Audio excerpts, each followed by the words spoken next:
जी देखिए, ऐसा है कि अभी लगभग जो है 3.25 साल हो गए हैं अंकिता हत्याकांड को। और 18 सितंबर 2022 की ये घटना थी। तब से आप लगा लीजिए 2022 से 23 चला गया, 24 चला गया, ये 2025 आ गया। तो लगभग 3.25 साल हो गए हैं। और इसमें जो है गवाही, लंबी गवाही चली है, 50 से ज्यादा गवाही इसमें थी। पुलिस की गवाही थी, जो फॉरेंसिक जिन्होंने जांच की डेड बॉडी की, वो डॉक्टरों की टीम की उसमें गवाही थी, रिजॉर्ट के कर्मचारियों की गवाही थी, अंकिता के परिजनों की गवाही थी। और ये सारा जो है घटनाक्रम जो है, मुख्य मुख्य जो भी गवाही थी उसमें मैं खुद मौजूद रहता था। और अंकिता के माँ बाप भी रहते थे, अंकिता की माँ भी रहती थी, पिताजी भी रहते थे। तो शुरुआती दौर में कहीं हमें लगा कि पैरवी में कुछ गड़बड़ी हो रही है। तो फिर हमने वहां पे जो वकील उस समय नियुक्त थे उनको एक तरह से पहले उनसे निवेदन करके, कोर्ट से निवेदन करके, फिर मुख्यमंत्री से निवेदन करके अंततः हमें सफलता मिली थी कि हमें वहां पर एक योग्य वकील जो है अवनीश नेगी जी उपलब्ध हो गए थे, और उन्होंने उसके बाद पैरवी की। और जो बयान वहां पे दर्ज हुए हैं, जिसमें रिजॉर्ट के जो कर्मचारियों के बयान हैं, जो डॉक्टर, जो एम्स के डॉक्टर थे जिन्होंने उस बेटी का पोस्टमार्टम किया, उनके जो बयान है वो बहुत ही ज्यादा महत्वपूर्ण है। और उनसे ये बात स्पष्ट हो जाती है कि न केवल अंकिता का उस रिजॉर्ट में जो है एक तरह से उसके साथ जो है उसका शारीरिक शोषण और मानसिक तौर पे उसको परेशान, हर तरह से उसको प्रताड़ना वहां पे दी गई। और अंततः उसको चीला बैराज में ले जाके इन्होंने प्री प्लान तरीके से वहां पे धक्का दे दिया, जिसमें तीनों अभियुक्त पुलकित आर्य, सौरभ भास्कर और अंकित गुप्ता वहां पे मौजूद थे। ये लगभग लगभग बयानों से स्पष्ट है।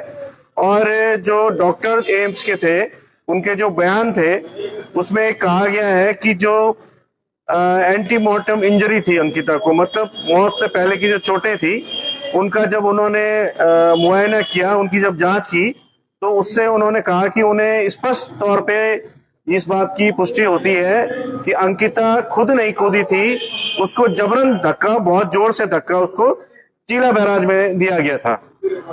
इसमें महत्वपूर्ण बात यह है कि वहां पर अंकिता के अलावा ये तीनों लोग थे, पुलकित आर्य, सौरभ भास्कर और पुलकित गुप्ता या अंकित गुप्ता जिसे आप कह सकते हैं, तो एक ही नाम है उसका।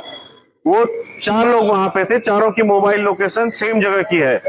तो इस बात से स्पष्ट हो जाता है कि उन तीनों ने ही मिलकर अंकिता की हत्या की है, और प्री प्लान तरीके से की है।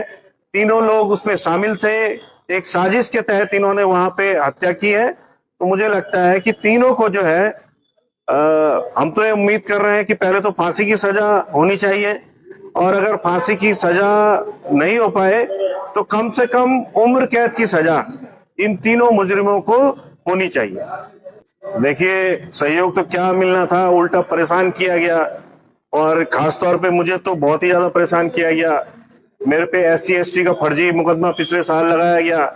और जब हम VIP की मांग उठा रहे थे कि VIP जिसका नाम अंकिता के परिजनों ने लिया था कि अजय कुमार जो है भाजपा के नेता, वो संभावित हो सकते हैं, हम उनकी कॉल रिकॉर्ड और लोकेशन की मांग कर रहे थे कि 18 सितंबर 2022 को कहाँ थे, इतनी सी हमारी मांग थी। तो उससे कहीं ना कहीं राज्य सरकार दबाव में आई और उसने अपना पुलिस का दुरुपयोग करते हुए मुझ पे फर्जी SC/ST का मुकदमा करवाया, एक मुकदमा और भी करवाया, जिसमें उन्होंने कहा कि मैंने जब गिरफ्तारी हुई तो वर्दी फाड़ दी है। एक मुकदमा यहाँ देहरादून में करवा दिया, जिसमें कहा कि जो पूर्व में रिसेप्शनिस्ट इस रिजॉर्ट में थी वनंतरा में, उसके मुद्दे को मैंने क्यों उठाया, हालांकि उस रिसेप्शनिस्ट की ओर से उस मामले को बहुत तूल नहीं दिया गया था। केवल मैंने उनका एक सवाल उठाया था सोशल मीडिया के माध्यम से कि वो कहाँ है। उसको लेकर भी पुलिस ने जबरन एक फर्जी मुकदमा किया, और लगातार मुकदमे मुझ पे हुए। मेरी पत्नी का यहाँ से पिथौरागढ़ ट्रांसफर हुआ, तो बहुत सारी परेशानियों को मैंने झेला है। अंकिता के परिजन लगातार परेशान रहे, क्योंकि गांव से उन्हें आना पड़ता था। बहुत बार मैं खुद उनको लेके आता था, और किन्हीं कारणों से जब मैं पौड़ी में नहीं होता था तो वो बेचारे फिर धक्का खाते हुए किसी तरीके से कोटद्वार पहुंचते थे। इस दौरान उनका स्वास्थ्य भी खराब है, आपको पता ही है अंकिता का माँ का स्वास्थ्य, पिताजी का स्वास्थ्य दोनों का स्वास्थ्य खराब है। सरकार ने तमाम वादे किए कि अंकिता के परिवार से किसी को सरकारी नौकरी दी जाएगी। अंकिता का भाई सीए की पढ़ाई कर रहा था, वो नौकरी भी उसे नहीं दी गई। मुख्यमंत्री धामी जी द्वारा कहा गया कि जो नर्सिंग कॉलेज वहां डोब सिरकोट के पास बनने वाला है उसको अंकिता भंडारी के नाम से किया जाएगा, और बाकायदा ट्वीट उन्होंने अपने हैंडल से किया, लेकिन वो घोषणा भी उनकी हवा हवाई रही। तो किसी भी प्रकार का सहयोग मैं नहीं मानता, जनता ने देखा, दुनिया ने देखा, सहयोग मिलने के बजाय इस सरकार ने अंकिता के परिजनों का और खुद मेरा पैरोकार का बहुत ज्यादा उत्पीड़न किया, बहुत ज्यादा शोषण किया। लेकिन चलिए, जो भी हुआ, मैं ईश्वर से प्रार्थना करता हूं कि उस बेटी को न्याय मिल जाए, और पहले तो इन तीनों हत्यारों को फांसी की सजा हो, नहीं तो कम से कम उम्र कैद की सजा तो हो जाए। निश्चित तौर पे इसमें जो लोग थे सारे भाजपा के लोग थे। जो पुलकित आर्य का परिवार है, डॉक्टर विनोद आर्य जो है वो भाजपा सरकार में जो है राज्य मंत्री थे, पुलकित का भाई खुद राज्य मंत्री था, और जो अजय कुमार का नाम आया था वो भाजपा के एक बड़े नेता हैं, संगठन महामंत्री हैं। तो इन लोगों के नाम आने की वजह से, और क्योंकि हम उनका नाम उठा रहे थे कि उस वीआईपी का भी पता लगाया जाए, उसके लिए हमने हाई कोर्ट में भी पिटीशन लगाई, सुप्रीम कोर्ट भी हम गए, लेकिन दुर्भाग्य से हमें उसमें सफलता नहीं मिली। लेकिन वो सवाल आज भी जनता पूछ रही है कि आखिरकार जब परिजनों ने नाम का खुलासा कर दिया था तो उत्तराखंड सरकार को और उत्तराखंड पुलिस को अजय कुमार की कॉल रिकॉर्ड और लोकेशन की जांच करने में क्या दिक्कत थी? अगर वो पाक साफ हैं तो खुद ही आके अपना मोबाइल दे सकते थे कि लीजिए जांच कर लीजिए, मैं इन मुजरिमों से बात नहीं कर रहा था, या जो भी स्थितियां थी। लेकिन जनता देख रही है, केवल अपने लोगों को बचाने के लिए भाजपा की धामी सरकार ने, राज्य सरकार ने, मैं कहता हूं कि केंद्र सरकार भी इसमें अपने दामन को पाक साफ नहीं कह सकती, क्योंकि यहाँ पर जब भी प्रधानमंत्री मोदी आए या अमित शाह आए गृह मंत्री, उन्होंने कभी भी अंकिता भंडारी मामले में इतना हो हल्ला हुआ कोई भी बयान जारी नहीं किया।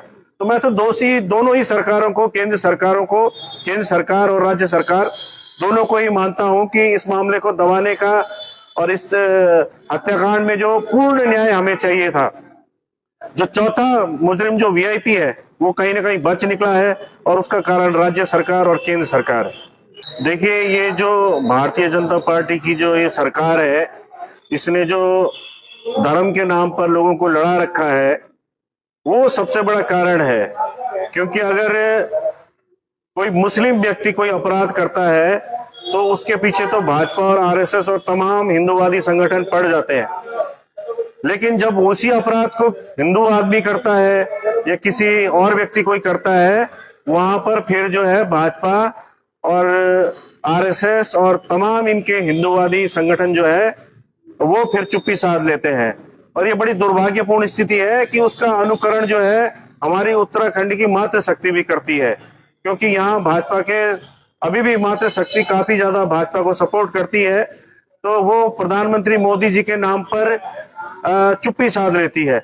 मेरा उन माँ बहनों से अनुरोध है कि चलिए, अंकिता भंडारी केस तो हमने किसी तरीके से लोअर कोर्ट में अंजाम तक पहुंचा दिया, आगे हाई कोर्ट और सुप्रीम कोर्ट में भी लड़ेंगे, जो भी होगा हम लड़ेंगे। लेकिन अगर आप ऐसा ही करते रहेंगे तो ऐसा तो नहीं है कि अंकिता के बाद कोई दूसरा अपराध यहाँ उत्तराखंड में नहीं होगा। हो रहे हैं, लगातार बेटियां गायब हो रही हैं, बेटियों के साथ अपराध हो रहे हैं। तो जहां भी आप धर्म के नाम पर चुप्पी साधेंगे वहां आपको बड़ा नुकसान होगा। आज नहीं तो कल फिर कोई दूसरी अंकिता बेटी इस तरह से जो है, मैं कहूंगा, उत्पीड़न का शिकार होगी और बेमौत मारी जाएगी।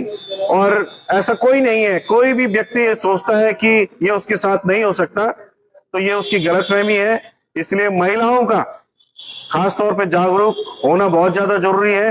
अंकिता भंडारी को न्याय दिलाने के लिए जो भी महिलाएं मातृशक्ति हमारे साथ खड़ी रही, उनका तो मैं हमेशा ऋणी रहूंगा। लेकिन जो महिलाएं, खासतौर पे जो भाजपा समर्थक महिलाएं हैं, जो केवल इस वजह से कि भाजपा के उसमें अपराधी थे हमारे साथ नहीं आए, तो याद रखिए, मेरी बात याद रखिए, ये अपराध जब होगा तब वो अपराधी भाजपा या किसी दूसरी पार्टी नहीं देखेगा, वो तो अपराध कर देगा। और तब आप क्या करोगे, ये सवाल मैं आपके लिए आज भी छोड़ रहा हूं कि भाजपा की महिलाएं जो सड़क पर हमारे साथ नहीं उतरी, भविष्य बहुत अंधकारमय है। अभी भी धर्म का ये चश्मा फेंकिए, मोदी जी के नाम पर तमाम भाजपाई अपराधियों को माफ करना छोड़िए। अपराधी अपराधी होता है, वो किसी धर्म का नहीं होता, वो मानवता का अपराधी होता है और उसके खिलाफ सभी लोगों को संगठित होकर खड़ा होना बहुत जरूरी है।